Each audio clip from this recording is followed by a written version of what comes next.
All right, and let's talk about the Las Vegas Raiders here for just a minute.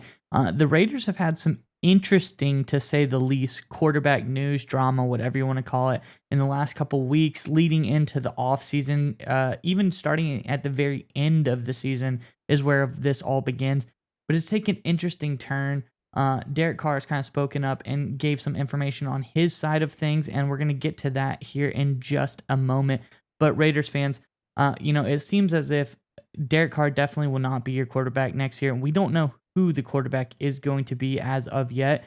So let's ignore that for a moment and just think of, no matter who the future quarterback is, name us, who do you want? Like, what's one pickup that this offense could use to help benefit whoever this future quarterback would be? Let us know in the comments below. But Nick, what is going on with Derek Carr?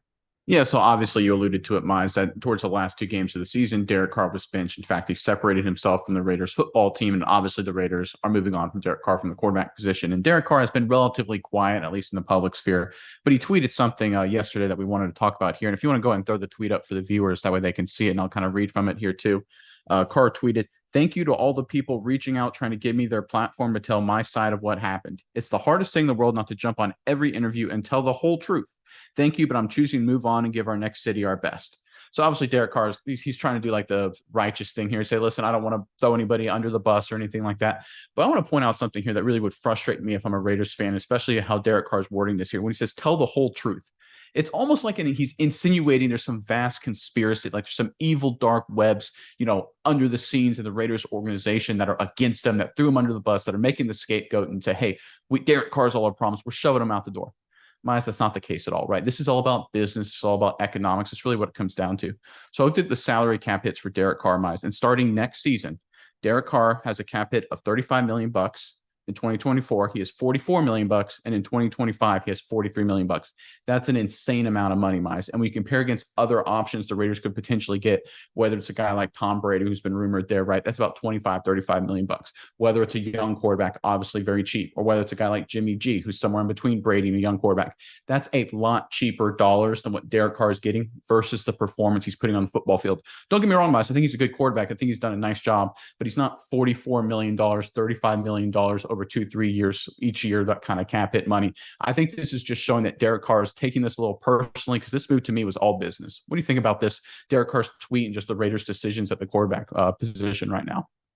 Yeah, no, I think it's really interesting because you look at the list of quarterback cap hits next year. Obviously, at the top is Deshaun Watson.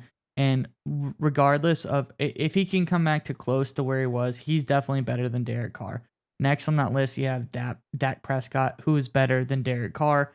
You have Patrick Mahomes and Josh Allen right after that, who they're better than Derek Carr. Ryan Tannehill's in fifth, and that's regrettable. That's a $36 million cap hit. You don't want to be paying Ryan Tannehill, a guy who, quite frankly, hasn't really done too much for the Titans. He's gotten them to the playoffs, but not much further past that, Nick. And that's what you want in a quarterback that you're paying 30, 40, 50 million dollars. You need a guy who can take you to the AFC Championship, NFC Championship game. You need a guy who can get you to the Super Bowl. And, that is not what Derek Carr has been doing for this Raiders team. So I completely agree with the Raiders. If you look at the business side, I don't think it's, like you said, there's as much of a, Josh McDaniels underground plot with the Davises and just everyone is coming against Derek Carr. I think it's just, after a while, Carr couldn't get them where they wanted to be. And the smart business move, they realized, okay, we're paying this guy this much. He's not getting us where we need to. We got to move off of him. And that's what happened. And feelings are probably hurt. And people don't like that. But that's just the facts of the matter, Nick. When you dig into the facts, things kind of reveal themselves a lot here. And look, the extension, everyone was aware of it. The extension that Derek Carr signed last offseason was really set up to be a one-year prove-it deal, right? It's like, hey, we'll give you 1 year. And then after 1 year, which was last season, the salary cap situation will allow them to cut or move off Derek Carr, and the Raiders would save money. If they don't, he would be big hits against the cap, like I mentioned. So everyone knew this was a prove-it year for Derek Carr. He knew going into these years, this was a prove-it year for me. I had to show up and play big-time football and win a lot of football games. And the reality is, Miles, he didn't. He turned the football over too much. He had some really bad mistakes in the red zone. He won some games, but he wasn't good enough in the close games where it really mattered. And we all know this Raiders team is really talented. Devontae Adams is still a beast. They're great at pass rush, things like that. So they had the pieces in place. Josh McDaniels is theoretically a good offensive coordinator. We'll still keep saying he's good at calling plays and running an offense until there's more evidence he's not.